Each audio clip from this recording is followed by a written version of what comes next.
Madame, Monsieur, bonsoir. Bienvenue dans les titres de l'actualité de ce jeudi 14 avril. Incident dans le tramway ce week-end à Tours, une bagarre a éclaté, des insultes racistes ont été proférées, une vidéo circule sur internet. Des tableaux du Caravage cachés dans un grenier à Toulouse, une découverte exceptionnelle qui relance le débat sur les 2 chefs-d'œuvre exposés à Loches. Sont-ils des toiles authentiques du maître italien? Élément de réponse dans ce journal. Et on commence tout de suite avec cet incident ce week-end dans le tramway de Tours. Dimanche, en fin d'après-midi, une bagarre a éclaté dans une des rames du tramway qui circulait avenue de Gramont. Une femme s'en est pris à 2 autres femmes en proférant des insultes à caractère raciste. Des coups ont été échangés entre les 3 protagonistes. La police s'est saisie de l'affaire. Florent Carrière. La vidéo a tourné sur les réseaux sociaux. On y voit une jeune femme, ici en orange, invectiver violemment 2 autres femmes d'origine africaine et voilées. On ne connaît pas l'origine de l'altercation, mais à l'encontre des 2 personnes assises sur la banquette, un flot d'injures à caractère raciste. On est content d'avoir l'argent de la France, on est content. T'es content? Oui. Ah ouais, t'as pas besoin, tu prends l'argent de la drogue, ça. Oui. Dans un premier temps, les 2 femmes visées se contiennent et sourient même de la situation. Mais au bout d'une petite minute, le ton monte d'un cran. Tu parles encore une fois l'étranger devant moi, je te fracasse. Oui, ici nous sommes en France, tu parles français. Tu vois bien, tu parles encore une fois l'étranger devant moi, je te fracasse. Dans ta gueule. Lorsque soudain, la violence remplace les mots. Les passagers s'interposent alors difficilement entre les jeunes femmes et tentent de les calmer. Non, s'il vous plaît. La voyageuse est invitée à sortir du tram, mais elle refuse et joue encore une fois la provocation.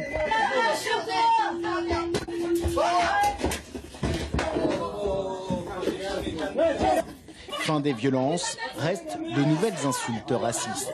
Rentre dans ton pays là. Oui, j'ai payé fiche. Mais c'est pas ton pays, casse-toi. Tu l'as mis. Remballe ton foulard, remballe tout, t'es une merde. Vous êtes des chiens. La scène a eu lieu dimanche dernier vers 18h15 à hauteur de l'avenue Gramont, entre les stations Liberté et Suzanne Valadon. Avertie par le chauffeur, la police n'a pu retrouver sur place aucun des protagonistes. Elle n'a reçu à ce jour aucune plainte, mais a ouvert une enquête. Les images des caméras ont été visionnées pour tenter d'identifier l'auteur de l'agression, une femme qui encourt jusqu'à 6 mois de prison et 22 000 € d'amende pour injure à caractère racial. En bref, un homme a été tué par un train mercredi en début d'après-midi au passage à niveau de Chenonceau. Il était 14h05 lorsqu'un homme de nationalité américaine a traversé les voies à pied malgré les barrières fermées. Il a été mortellement percuté par une draisine, un engin utilisé pour le service des voies ferrées. Le trafic de la ligne Nantes-Lyon a été interrompu une partie de l'après-midi. Une enquête a été ouverte pour éclaircir les circonstances de l'accident. La brigade de gendarmerie de Savigny-sur-Lathan lance un appel à témoins suite à la disparition inquiétante d'un septuagénaire. Alexis Boget a quitté son domicile sur cette même commune hier, mercredi 13 avril, en fin de matinée. Pas de nouvelles depuis. Les recherches entreprises dans la journée d'une équipe cynophile et d'un hélicoptère de la section aérienne de Tours n'ont pas permis de le retrouver. Lors de sa disparition, Alexis Boget portait un haut noir et un jean bleu. Pour toute information, contactez la brigade de gendarmerie de Savigny-sur-Lathan au 02 47 29 72 80 ou composez le 17. Tours, nouvelle métropole. Oui, pour Jean-Gérard Pommier, le président du département s'est dit très favorable au projet porté par Tours Plus.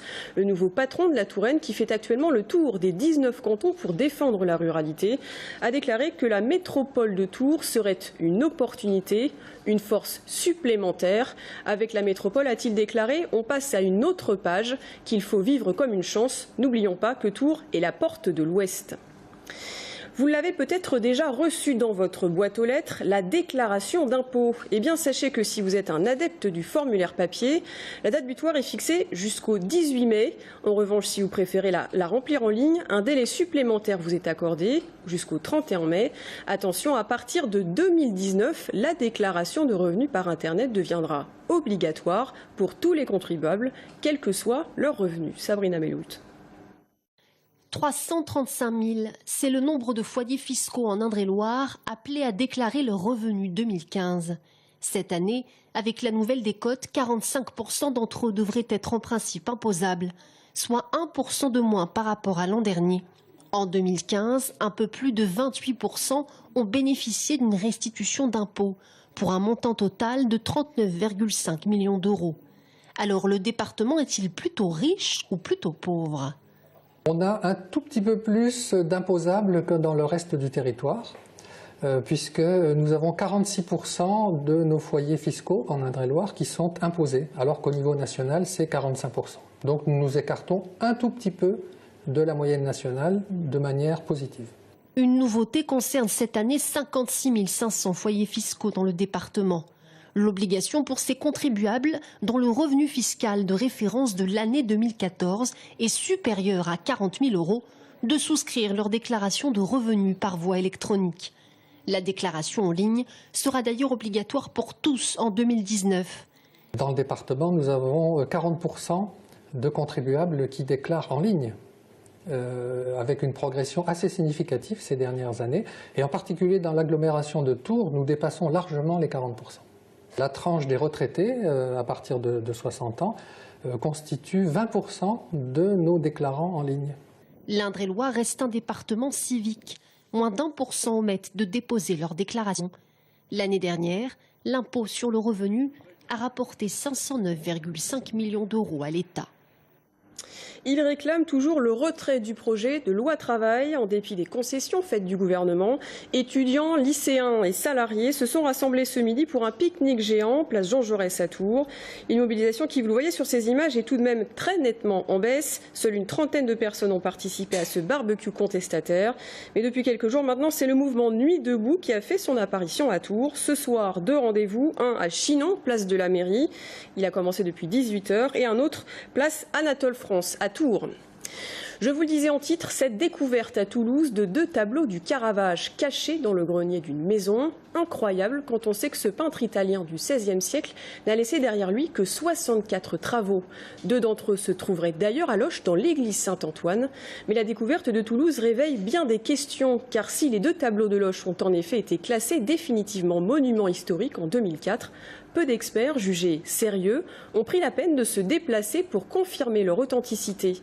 Valeur estimée de ces 2 chefs-d'œuvre, 148 millions d'euros. Anaïs Michaud. C'est dans la nef de l'église Saint-Antoine que les 2 tableaux étaient accrochés depuis le 19e siècle. Mais en 1995, Pascal Dubrizet, alors adjoint au maire à la culture et au patrimoine, interpellé par le blason qui y figure, demande à la DRAC d'en identifier le commanditaire. Il s'agit en fait de Philippe de Béthune, l'un des plus grands collectionneurs d'œuvres d'art en France au XVIIe siècle. Dans l'inventaire de sa collection figurent bel et bien 4 peintures originales du Caravage, dont ces 2-là. S'ensuit donc une étude intégrale des 2 tableaux. Quand on radiographie nos tableaux, ces tableaux portent des incisions que seul Caravage a faites à cette époque-là. Un peintre habituellement dessine sur sa toile, et puis, vous voyez, il se met à peindre. Lui, sur un châssis, il fait tendre une toile, elle est enduite, et immédiatement sur cet enduit frais, avec le manche de son pinceau ou un stylet, il fait comme ça une dizaine, une vingtaine d'incisions qui lui permettent en gros de marquer ce qu'il a envie de peindre. Oui, la technique est la même, mais alors comment expliquer que ces 2 tableaux fassent déjà partie des collections conservées à Londres et Potsdam, si ce ne sont pas des copies ? En fait, des modifications ont été apportées entre les 2 tableaux, faisant penser qu'il s'agit non pas de copies, mais de versions différentes. Si nous n'avons pas la première version de ce tableau connu, nous avons peut-être une seconde version. Une seconde version qui aurait été commandée par Philippe de Béthune lui-même, qui, lorsqu'il est arrivé dans l'atelier de Caravage, a peut-être vu la scène à Emmaüs. Il a eu envie de l'acheter. Et on lui dit, c'est pas possible. C'est une commande. Mais écoutez, qu'à cela ne tienne, vous m'en repeignez une 2e version. La municipalité de Loches ne compte pas en rester là, bien sûr. Suite au débat autour du Caravage retrouvé à Toulouse, elle envisage de relancer une expertise. Ça nous permettrait quand même, au niveau de notoriété de la ville, on sait bien qu'il y a des personnes qui font du tourisme qu'à travers des Caravages. Donc forcément, pour nous, ça serait quand même quelque chose de fort intéressant. Ces 2 tableaux classés monuments historiques, s'ils se révélaient effectivement être l'œuvre du Caravage, pourraient être estimés à 148 millions d'euros. Volleyball, ça y est, le TVB connaît désormais son adversaire pour les demi-finales de Ligue A. Ce sera Paris. L'équipe de la capitale a battu sur le fil Chaumont hier soir en 5-7 après l'avoir déjà dominé à l'aller. Les Tourangeaux qui se sont qualifiés mardi soir face à Nantes sont donc à 2 petites marches du podium. Et puis en handball, bonne nouvelle pour le B, Sophie Herbrecht reste. L'ancienne internationale française a officiellement signé une prolongation de contrat de 2 saisons avec le club de D2 de Chambray-les-Tours. En revanche, départ en série du côté des Remparts de Tours. L'ailier droit canadien Chris Jones, auteur de 51 points en 2 saisons, a annoncé qu'il quittait le club. Mikhailov, Caffon et Kubis seraient également sur le départ. Cyclisme, la 2e étape du Tour du Loir-et-Cher se disputait aujourd'hui. 202 km 500 entre Orchez et Chailles. Les coureurs sont partis à midi. L'étape a été remportée au sprint par le Britannique Russell Downing. Mais le maillot jaune reste toujours sur les épaules du Belge Michael Gollertz. Une pharmacie sur 2 ferme tous les 2 jours en France. Baisse des prix des médicaments, diminution des volumes de prescription ou encore manque de repreneurs. De plus en plus d'officines se retrouvent prises à la gorge, en faillite et n'ont pas d'autre choix que de mettre la clé sous la porte. Quel avenir donc pour la profession? C'est la question que nous poserons à notre invité Olivier Julien Laferrière. Il est pharmacien et également membre de la Fédération des syndicats pharmaceutiques de France. Restez avec nous, à tout de suite.